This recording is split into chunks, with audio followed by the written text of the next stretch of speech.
Edward, Yeah, just for the sake of anyone who knows the old episodes when we first did them, I have to ask you a question though, but how you answer it is totally up to you, and you will choose how you answer it, which is, everyone always talks, right, about like where teams are based. So if people don't know, it might seem weird because you think of Fnatic and you think of like League of Legends in Sweden with Reckless or the Counter-Strike team from Sweden for years and years and years. But famously, it's always said, because they have a headquarters in London, that the team is registered in the UK. So technically Fnatic's like a British org, right? Well, the interesting detail back in the day, people might remember on the show, was they always said that Gambit Gaming was a British organization as well, even though I never ever knew anyone. I'm from the UK. I never knew anyone in UK esports who was involved in any context or knew anything about it. And they had this like mysterious Pringles sponsorship, which has never existed again for about 10 years in esports. And famously, I asked Edward, like, what's going on with that? Who does own them? Like, why can't, if they're already in Britain, which at the time was in the European Union, that's how long ago this episode was, 9 years ago.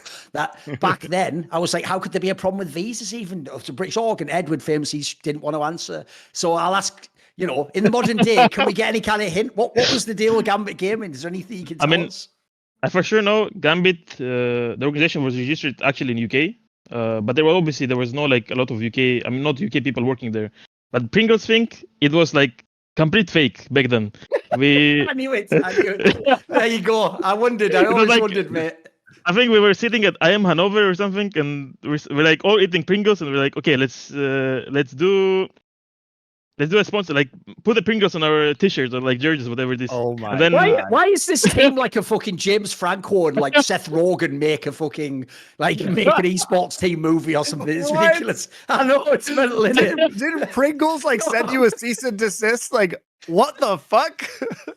and then I think group wanted to contact Pringles, and actually in same time we contacted Pringles and wanted to like work with them, but I think it never happened afterwards. Here's my dream, Monty. My dream is this is what happened, is that I like to imagine that even Pringles with their global empire has a similar problem actually that the Soviet Union had, which was when you send information from the central headquarters all the way out, obviously it can all get fucked up by the different people it goes through and their motivations, right? So what I like to imagine is this what happened, Monty. Someone did go, wait a minute. Is this the Moscow headquarters of Pringles? Yeah. You guys have sponsored this team Moscow 5, and they're like, that, and like you sponsor Moscow 5, the team that's winning a league. Yes, and you got that deal with them signed. They're like, what is it worth? Like almost nothing. Like good luck. Like, and then some guy just took credit for it. I want to imagine. I thought, that is such a mad, because that's what he says. You'd think you'd just get shut down immediately, wouldn't you? That shows you how small esports was. I love it. You know the irony of all of this is that one of the sponsors that has been interested in potentially sponsoring our shows has actually been Pringles. Like that's been somebody. Or was it just actually Edward pretending and calling Monty?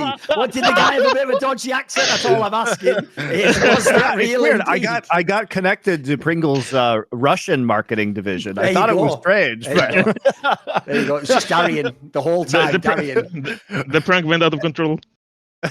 Edward, are there Pringles in Russia? Can you buy them? Yeah, of course. I think. Okay. I mean, I have no idea. At least, I think like 95% of brands left. I think you still can find Pringles, but already everything got changed. Like everything is like because of the embargo. either from Russia. Yeah, but right. It's legit the same thing, but maybe different name.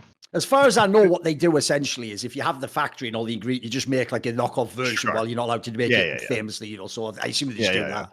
But to see more cool, funny, interesting clips based on topics from my content, well, subscribe to this channel then, or, you know, be a pleb and don't.